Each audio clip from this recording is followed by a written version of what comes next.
Let me start by wishing the Global Baku Forum success in your deliberations. And in particular, let me congratulate NGIC on your achievements of the last year. Your contribution to the advocacy and the promotion of justice and reconciliation has given peace-loving people everywhere new hope that we can fix our fractured world. And while I can't be with you in person and I'm joining online, I feel close to you and your deliberations in spirit as we debate how we can, where possible, move from a world mired in pessimism, worried about the next crisis, to one fired by optimism, thinking positively and constructively about the better future within our reach. But we meet as apparently never-ending wars and armed conflicts, of which there are so many around the world, and outbreaks of aggressive nationalism, protectionism, xenophobia, are not only causing massive loss of innocent lives, undermining any prospect of stability, but are also challenging at root and fundamentally the very idea of coexistence, the very idea we can ever live together peaceably and sustainably on the same planet.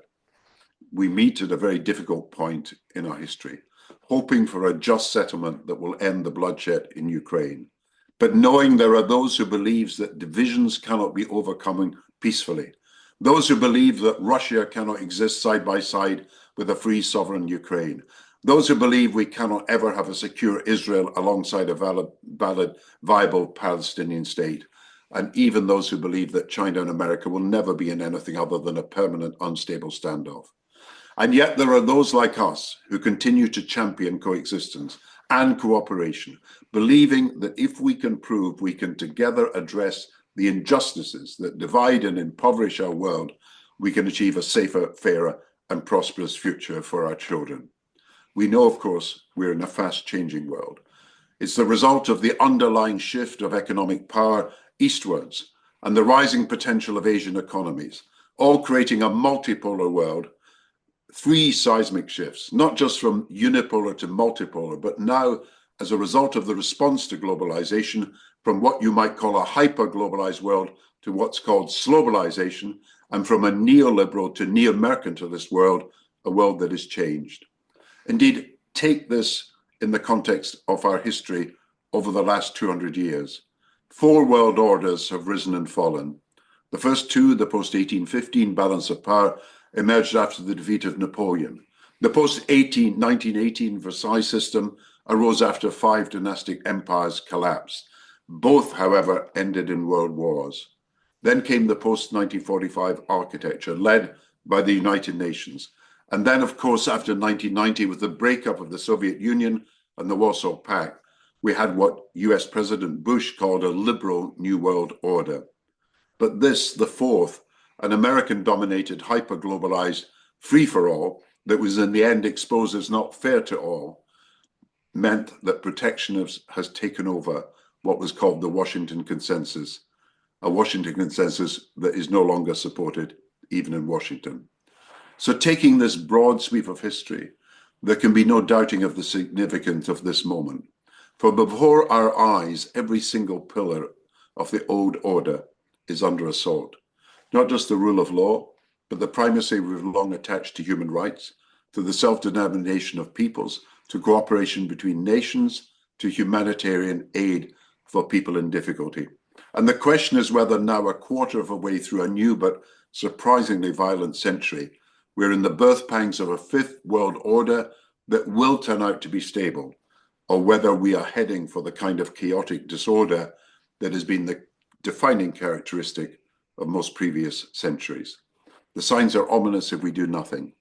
Let chaos reign and don't reign in the chaos appears to be the mantra of those who will violate the law, override the sovereignty of nations, undermine judicial independence, ridicule multilateralism and multilateral institutions, and applaud regimes which are contemptuous of the very idea of human rights.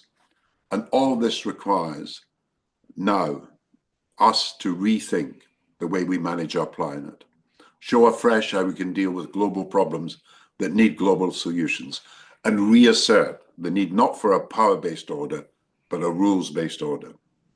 Now, we do not yet know how Ukraine will fare in peace talks. We cannot be sure what is the fate of Gaza. It will take some time to work out how a world of tariffs without free trade will be reshaped.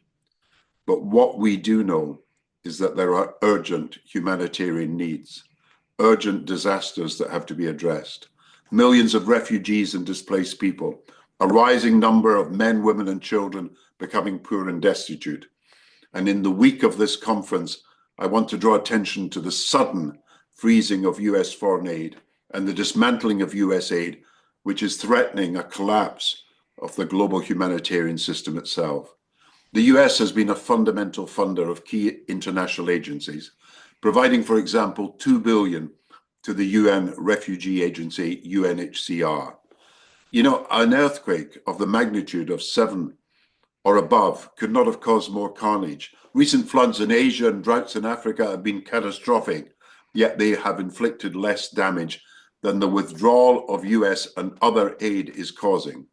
For what is even worse is that while aid peaked at $223 billion in 2023, 2024 has already seen 17 billion of cuts.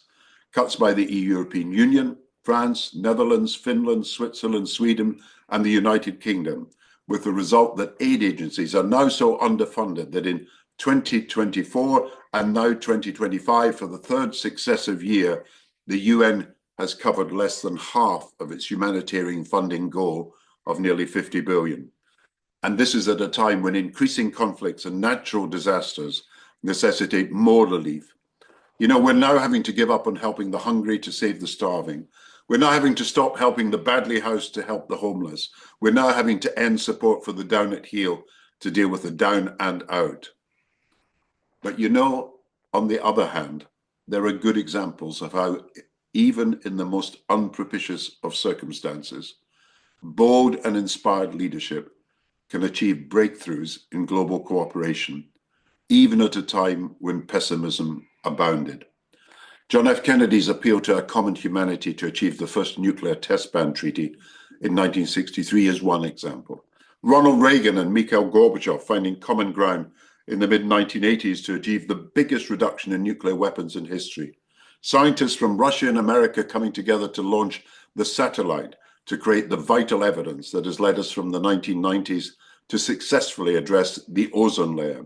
The 20 largest economies of the world coming together as a G20, joining to prevent a global recession becoming a global depression in 2009.